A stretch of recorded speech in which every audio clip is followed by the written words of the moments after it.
Welcome back to TheChowTimePod. It's your host, Red. I got a video today for modern dating here.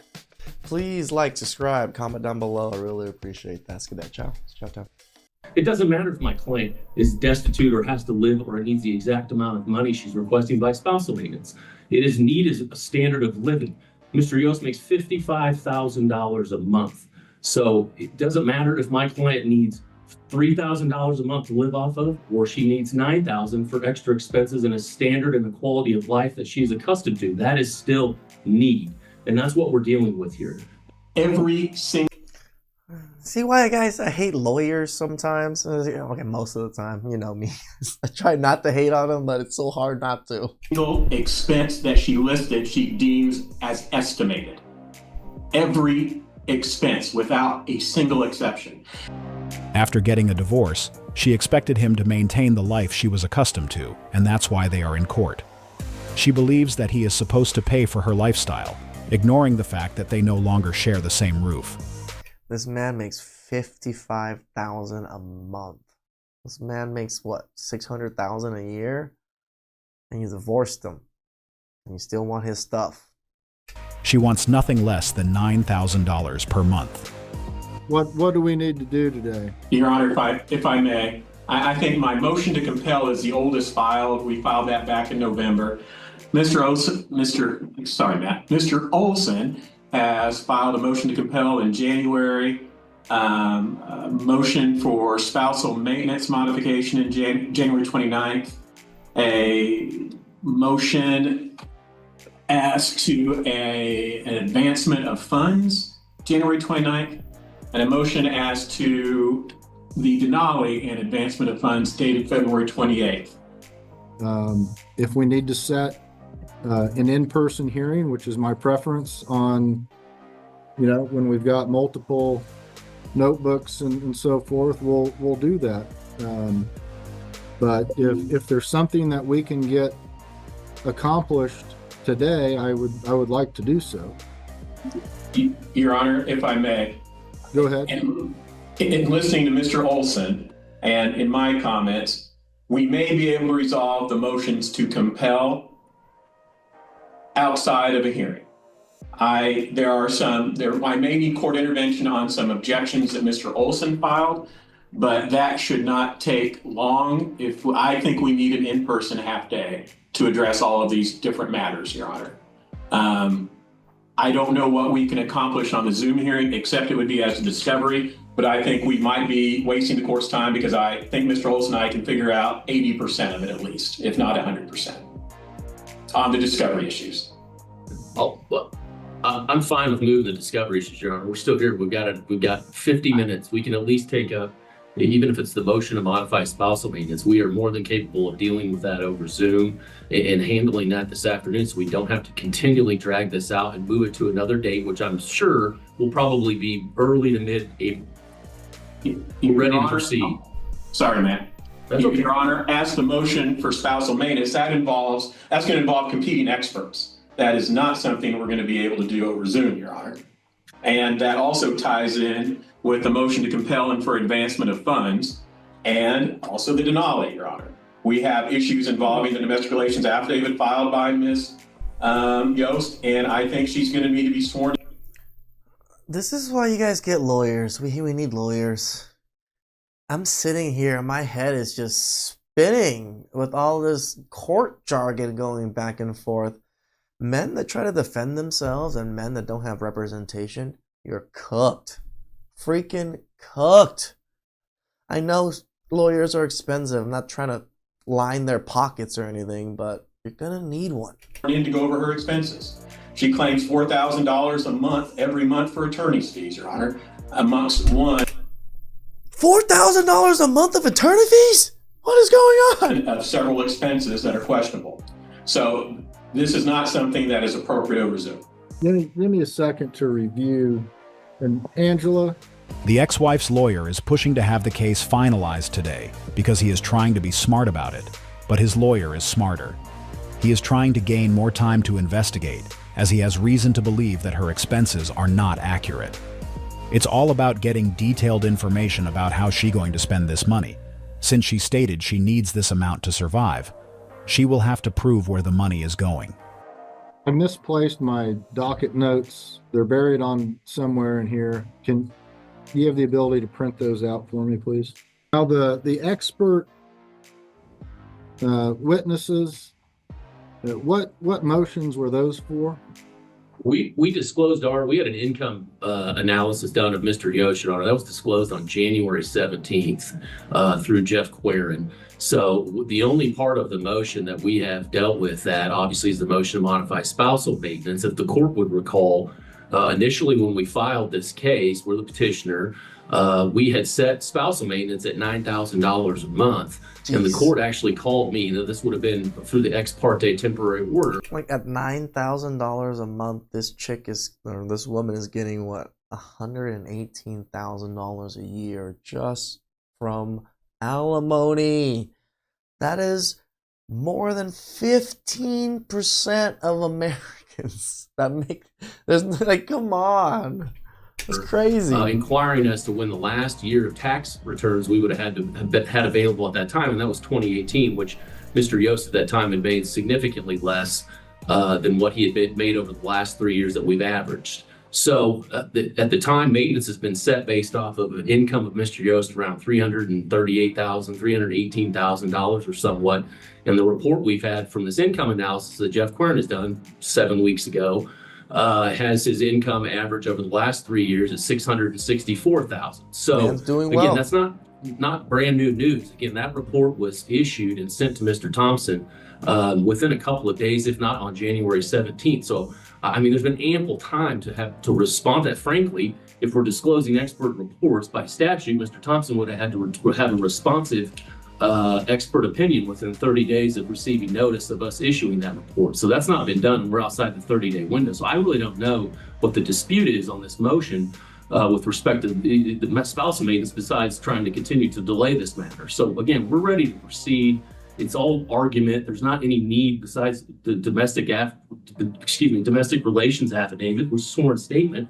There shouldn't be any. Yeah, I can definitely see why the bottom lawyer, obviously the wife's lawyer, is freaking forcing everything, trying to just get them to not look at anything, just agree on the 9,000. Need to question anybody on the witness stand. This can be done through argument. Your Honor, and I disagree completely. If we review Ms. Yost's domestic relations affidavit, every single expense that she listed, she deems as estimated. Every expense, without a single exception. We all know the only reason she claims to need $9,000 to survive That's crazy. is that she knows how much he makes. Yes. She wouldn't need this much if her ex-husband was an electrician on an average salary. To make it more interesting, all the expenses she presented were in the form of estimation. It's not surprising because it would be hard to justify needing this much.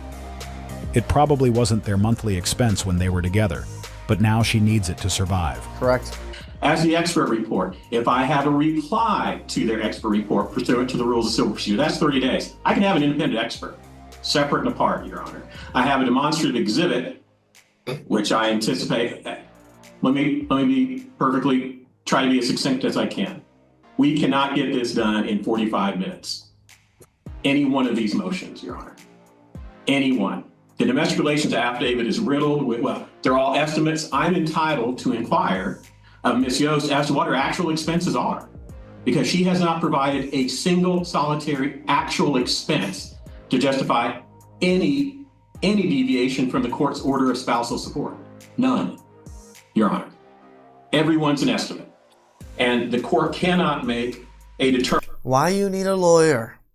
Would we know this? Hell no, we wouldn't. We're idiots. We'd probably just get ran through the ringers, but this lawyer does, and he's defending. Determination based on pure estimates by the party requesting a modification of her own spousal support award. He has a valid point. They want to use random numbers to get the court to grant her more money, and this is not how things work. The good thing is that his lawyer understands the game her lawyer is trying to play, and he is ready for it. There's no case law to discuss that, Your Honor. Estimates are commonly used because a DRA has to be filed prior to the time of trial. Usually most pretrial conference orders require one 10 days in advance of trial or 30 days. depending on the court and jurisdiction you're in. At that point in time, it is very common practice to have the exact amounts put in. Otherwise, you put estimates in. That is something I've commonly done in 15 plus years of domestic practice. And frankly, if we're talking about my client's expenses and we want to get into the analysis on spousal maintenance, it really doesn't matter, because need doesn't have to show. Of course, we're talking about need versus ability to pay. Clearly, there's an ability to pay. But when we start talking about need, it doesn't matter if my client is destitute or has to live or needs the exact amount of money she's requesting by spousal maintenance. It is need is a standard of living. Mr. Yost makes $55,000 a month. So it doesn't matter if my client needs $3,000 a month to live off of, or she needs $9,000 for extra expenses and a standard and a quality of life that she's accustomed to. That is still need. Accustomed to. You're not with me anymore. Start getting accustomed to being broke. And that's what we're dealing with here. Her lawyer must be a comedian. How come her need is directly related to how much her ex-husband makes? I thought she needed that money because she needed it. But now we know the only reason she wants that amount is because of how much he makes. He is no longer her husband, so she shouldn't be concerned with his income. If she wants to have the same lifestyle she is accustomed to, she either find another wealthy husband or funds it herself. Yep. She doesn't get the same standard of life, they are divorced. Behind most strong The whole having the same standard of life after you're divorced thing just doesn't even make sense. independent women is usually a child support or alimony payment. That's just greed. You do not need $9,000 a month. Time for her to start acclimating to the lifestyle she can provide for herself. Yep. She needs to go to work. Having to pay for the attorney arguing against you is crazy and should not be a thing. Crazy. Again, there's been ample time I don't understand why it's even a thing. for Mr. Thompson to Oh, I understand, because women are broke and they love to take money from men. respond to Dr. Querin's report from January 17th that we provided to him. We are ready to proceed. This has been set on the court's calendar for a number of weeks. We need to get moving on this immediately. There's no reason to have a half day or a day long hearing over motions to modify a temporary order. It's not that complicated. I'm sorry. And Your Honor, I'm astounded Mr. Olson made the argument that need is not a factor. Need is most certainly a determinative factor as to spousal support. And the court cannot make a decision when every, not just one or two, every expense is estimated. And it is not for the time of trial. She is asking for a change right now. So the need right now is what we need to determine, not what she may think she needs in a year or two, which I don't even know where she's coming up with these numbers, Your Honor. Most certainly $4,000 a month in attorney's fees for every month. But, Your Honor, we're putting the cart before the horse. She is spending $4,000 on attorney alone, and it's coming out of his pocket. That's something out of this world. It's crazy. Imagine having to pay someone who is doing his We're in the wrong profession, guys. We should have been these attorneys. Would have made bank. best to take as much as he can from you. For sure, it doesn't feel good, and this is why I think each should pay for their own. I didn't say a day. I think it can be done in half a day. The court does not have the ability. I don't think the court has the ability to make an informed decision based upon argument when there are all of these issues and all of these issues with the documents that have been submitted. We have over 300 pages of exhibits, Your Honor, for a status conference. That is not status conference material, Your Honor. That's a half day in person, as this court's procedure has been throughout this case and the other cases I've been involved with, Your Honor. All right, if you all can give me just, I'm going to take a short recess. All right, I understand, Mr. Olson, you're wanting to get this stuff resolved. I want to get cases resolved probably more than you guys do. But this is a status, and this is what we're doing. We figure out, has anything been resolved? What do we need to do? Well, it doesn't sound like anything's been resolved, that we just need to set everything for hearing. But I want to set an afternoon, and it'll be an in-person hearing. And we'll take up everything that we can that has not been resolved at this hearing. Any Seems like other the judge is matters, like, yeah, well, Mr. Olson, from your perspective, that need to be addressed today? Yeah, but the court's already told me we're coming back on April 30th, so I understand and appreciate that. Not beyond that, Your Honor. No, sir. All right, and Mr. Thompson? No, Your Honor, thank you. That was a good decision. His lawyer was able to postpone the judgment, and now he has more time to investigate the claims she is making about her expenses. But her lawyer isn't happy with this outcome. Why do you need the same standard after divorce? Correct. Imagine if your job had to keep paying you if you walked out because that's what you were accustomed to. Doesn't make Everyone sense. would find that ridiculous. Quality of life is not a need. Basic necessities are, nothing more. She got accustomed to that while she was married. The ex is no longer required to provide her that level of living. Hell no, we don't. It's a benefit of being married. When you divorce, the only support should be for child support. That's more than I make working 72 hours a week to support my family. I know, bro. It's more than a lot of us make for even sometimes in a week or two. Like, most people's paychecks are nowhere close to that. Like, just her lawyer fees alone is already higher than the median income of most Americans. The lawyer is like, she needs this money to pay me. He makes what? Baby. That would have been my man for life. We would have went to marriage counseling, even if we still divorced. We would have still been cool. I have seen many comments, mostly from women, stating that since he makes $55,000 per month, he shouldn't have any issues giving her $9,000. They even consider her demands to be generous. But the point they are missing is that she is no longer his wife. You can't leave someone and expect to take their lifestyle with you. He doesn't have to keep her standard of living. This is something she will have to sort out between herself and her future husband. It's not her ex's duty to provide the life she is accustomed to. This is something she could benefit from while being his wife. So, since the relationship ended, everything else went with it. Now it's time to start accepting that things have... It's kind of like, you live in America and then you go take your entitlement to some other country out there and, do your thing. Just doesn't work out. Changed, and going forward, she will be in charge of her lifestyle. Trying to rely on him endlessly isn't a good strategy, especially when divorce became part of the conversation. She needs to adjust her lifestyle according to her new reality, just like everybody else. Damn, and in my brokies. opinion, finding a job is a good start. Guys not making a move anymore is so frustrating. Because the amount of times that I've heard so-and-so has liked you before, like at this time. I didn't know if you felt the same way, so he never said anything to you. I've been getting that a lot recently, and I can't stop You must be very unapproachable. thinking, what if, bro?